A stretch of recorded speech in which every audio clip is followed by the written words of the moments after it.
Hello viewers, and now பார்க்க போறது One Piece episode 1090 part 1.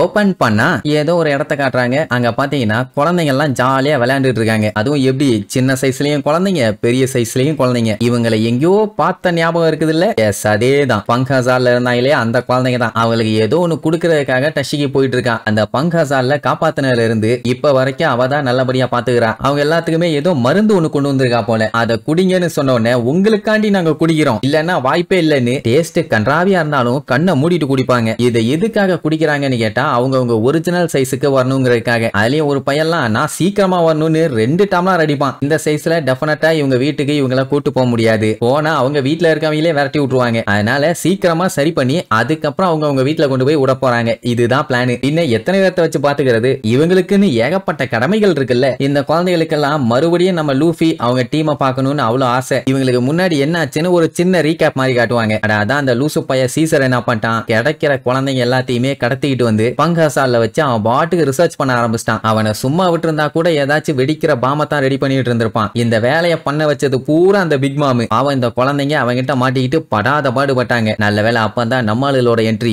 உள்ள பூந்து எல்லாத்தையும் பொலந்து கட்டிட்டாங்கல்ல. அதுக்கப்புறம் காப்பாத்தி ஒரு வழியா நேவியை கூடயே நல்லபடியா அனுப்பி வச்சாச்சு. வந்ததுல இருந்தே இவங்க அவங்களோட ஒரிஜினல் சைஸுக்கு மாறுறதுக்காக ட்ரீட்மெண்ட் நடந்துகிட்டே தான் இருக்குது. சரி, இப்படி அவங்க பேசிட்டு இருக்கும் போது அந்த இடத்துக்கு வைஸ் அட்மிரல் டால் வந்து டஷிகி கிட்ட பேசணும்னு சொல்லி கூட்டு போவான். எதுக்குன்னு கேட்டா அந்த ஹெல்மப்போ வந்து புலம்பிட்டு இருக்கானாமா. அவனுக்கு ஏதாச்சும் பண்ண முடியுமான்னு கேப்பா. டஷிகியும் சோகமாயி என்னால எதுவும் பண்ண முடியாது நீர்வா. ஏன்னா இப்ப அவனோட ஃப்ரெண்டை கடத்திட்டு போயிருக்கிறது சாதாரண ஆள் இல்ல. இனி அவனோட விதியெல்லாம் என்னாவும் ஏதாவும் சொல்ல முடியாது. ஆக்சுவலா கேப்டன் கோபி வந்து டஷிகியோட ஜூனியர் கோலிக் தான். சொல்ல போனா அவன் காணா போனது அவளுக்குமே கவலை தான். பட் இவங்களால எல்லாம் எதுவும் பண்ண முடியாது. அதே நேரம் ஹெல்மப்போவும் ஹிபரியும் பிரின்ஸ் க்ரூஸ் கிட்ட போய் எப்படியாச்சும் கோபியை காப்பாத்த எங்களுக்கு ஹெல்ப் பண்ணுங்க, அவன் என்னோட பெத்த ஃப்ரெண்டு அப்படின்னு கால விழுந்து கதறுவாங்க. நல்லா யோசிச்சு பாருங்க, கோபி ஒரு நேவியோட ஆளு, அவனை கடத்திட்டு போயிருக்காங்க, ஆனாலுமே ஹெல்ப் பண்ண ஆள் இல்ல. இப்ப என்னன்னா அவன் பைரட் ஐலாண்ட்ல தான் இருக்கான். ஹெல்ப்புக்கு இவங்க கூட போனா போதும், போய் சண்டை போட்டு எப்படியாச்சும் காப்பாத்தி கூப்பிட்டு வந்துடலான்னு ஒரு நம்பிக்கை. ஏன்னா இவங்களால தனியா போக முடியாது. அதனாலதான் அந்த கெஞ்சுவான். அவன் முதல்ல எந்திரான்பான். அதெல்லாம் முடியாது, நீங்க ஹெல்ப் பண்றீங்கன்னு சொல்லுங்க,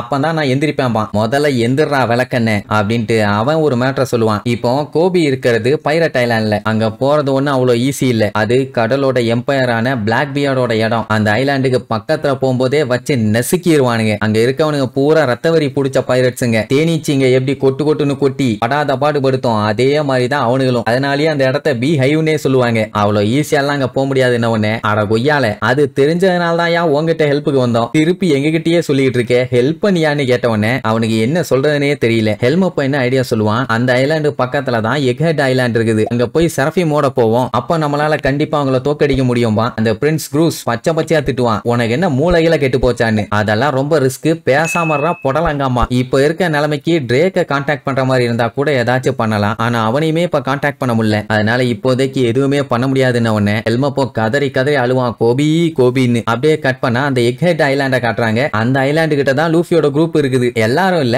லூஃபி, சாப்பரு, ஜுவல்லரி பாணி, ஜிம்பை, இவங்க மட்டும் தான். ஏன்னா மத்தவங்க எல்லாம் கப்பலோட கவுந்துட்டாங்கல்ல. நம்மளுக்கு ஜுவல்லரி பாணி யாருன்னே தெரியல. அட கிறுக்கு பாயிலே, நானும் ஃபர்ஸ்ட் ஜெனரேஷனை சேர்ந்த ஆள் தான், உன்னோட ஜெனரேஷன் தான் மறந்துட்டியான உடனே நீயும் ஃபர்ஸ்ட் தானா, சூப்பர் பான்னு சொல்லிட்டு சிரிப்பான். அட கிறுக்கு பாயிலே, இது கூட தெரியாதா உனக்கு அப்படின்ட்டு 2 வருஷத்துக்கு முன்னாடி சபாடி ஆர்கிபெலகோல இருந்த மேட்டர் எல்லாம் அவன் சொல்லுவான். அவன் இருந்துட்டு நான் உன்னோட எனிமி, பட் இருந்தாலும் நீ என்னைய காப்பாத்தி இருக்க, ரொம்ப தேங்க்ஸ்பா. பட் நம்ம பையன் அதெல்லாம் கண்டுக்காம டாப்பரோட மண்டையில தண்ணியை புளிஞ்சு விட்டு விளையாண்டுட்டு இருப்பான். அவன் தொப்பிய போட்டுட்டு இனிமேட்டு என் மேல தண்ணியே படாதுன்னு சீன் போட்டுட்டு இருப்பான். 2 பேரும் மாத்தி கேஷுவலா குழந்தைங்க மாதிரி விளையாண்டுட்டு இருப்பாங்க. அவ பார்த்துட்டு பேந்த முழிப்பா, ஆமா நிஜமாவே இவன் கடலோட எம்பரர் தானா, இப்படி விளையாட்டுத்தனம் பண்ணிட்டு இருக்கான் காமெடி பீஸ்ன்னு. அப்புறம் அவளுக்கு இன்னொரு டவுட், வாண்டட் போஸ்டர்ல நம்மளோட மண்டை பாத்தீங்கன்னா நல்லா வெள்ளன்னு வெளுத்து போயிருந்துச்சுல்ல, அது ஏன் நான் கூட உன் முடியெல்லாம் வெள்ளையா மாறிடுச்சுன்னு நினைச்சேன், பட் நார்மலா எப்பவும் போல தான் இருக்கேன்பா. ஓ அதுவா, எப்பவுமே ஃப்ரீயா மாறினா அப்படித்தான் மாறுவேன் அப்படின்ட்டு விளையாட்டு பண்ணுவான். அவளுக்கு அது கடுப்பா இருக்கும். சரி உன் ஃப்ரெண்ட்ஸுக்கெல்லாம் என்னாச்சுன்னு கேட்டா அதெல்லாம் அவங்களுக்கு ஒன்னும் ஆகாது, எப்படியும் தப்பிச்சு வந்துருவாங்கன்னு கேஷுவலா சொல்லுவான். நம்ம ஆளுகளுக்கு ஓகே, அவளோட ஆளுகளுக்கு என்னாச்சுன்னு கேட்டா அவ தனியா தான் வந்தாலாமா. அப்பதான் அவளோட கப்பல அந்த மீன் வந்து ஒரே கவா கவிருச்சு. அந்த டைம் இவங்க 3 பேத்துக்குமே பயங்கரமா பசிக்கும். ஏதாச்சும் ரெஸ்டாரண்ட் இருந்தா கண்டுபிடிங்கப்பா,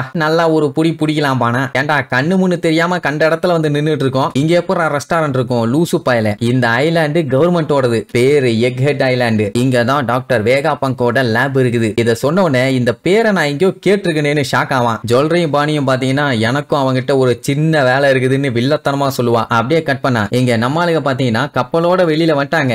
யாருமே எஃபர்ட் போட்டு வெளியில வந்த மாதிரி தெரியல. எல்லாருமே அப்பதான் கண்ணை திறப்பாங்க, நம்ம தப்புஷ்டமான்னு. அப்ப யாரு இவங்களை காப்பாத்தினான்னு பார்த்தா அந்த ரோபோட். அதை பார்த்தோன்னா அம்பிட்டு சந்தோஷம், வாவ் செம்மையா இருக்கு இந்த ரோபோட்னு. அப்படியே குலோப் ஜாமுனை தூக்கின மாதிரி தூக்கி பிடிச்சிட்டு இருக்குது. உள்ளுக்குள்ள இருந்து கேஷுவலா ஒரு பொண்ணு ஒருத்தி வருவா. அவ தான் இந்த ரோபோட்டை கண்ட்ரோல் பண்ணிருக்கா. நீ யாரு என்னன்னு எங்களுக்கு தெரியாதுமா, ஆனா ஹெல்ப் பண்ணிருக்க, அதுக்கு ரொம்ப ரொம்ப தேங்க்ஸ் பானா. அப்புறம் தான் அவ ஒரு பெரிய குண்டை தூக்கி போடுவா. இவ தான் அந்த மெகா ஷார்க்கை கிளப்பி விட்டதே. ஆனா அவ அதுகிட்ட பண்ண சொன்னது சுத்தி யாராச்சும் வராங்களான்னு பார்க்கணும், அதை ரிப்போர்ட் பண்ணணும், அட்டாக் பண்ணணும், இவ்வளவுதான். ஆனா அதை என்ன பண்ணிருக்குது, இவங்கள சாப்பிட ட்ரை பண்ணிருக்குது. அப்படி பண்ண இவங்களோட பணம் கூட்ஸ் எல்லாமே அழிஞ்சு போயிருமே. இது ப்ரோக்ராம்ல ஏற்பட்ட ஒரு சின்ன கிளிச்சும்பா. என்ன காப்பாத்திட்டு காவு கொடுக்கற மாதிரியே பேசிட்டு இருக்காளேன்ட்டு அப்படியே முழிப்பாங்க. அதுக்கப்புறம் தான் இன்னொரு பீதியை கிளப்புவா. நீ எல்லாம் பைரட்ஸ்னு அவளுக்கு நல்லாவே தெரியும். அண்ட் உங்களை காப்பாத்துறதுக்காக நான் ஒண்ணு வரல, கவர்மெண்ட்டுக்கு ஒர்க் பண்ற ஒரு ஜீனியஸான சயின்டிஸ்ட் நான் தான்டா டாக்டர் வேகாபங்கும்பா. அவ்வளவுதான், அத்தனை பேத்துக்கும் தூக்கி வாரி போட்டுரும். இவளா வேகாபங்கு, என்னால நம்ப முடியலையே. சரி ஏதோ ஒரு ட்விஸ்ட் வச்சிருக்கானுங்க. இதுக்கப்புறம் நம்மளுக்கு இவகிட்ட இருந்து சேஃப்டியா தப்பிச்சாங்களா இல்லையான்னு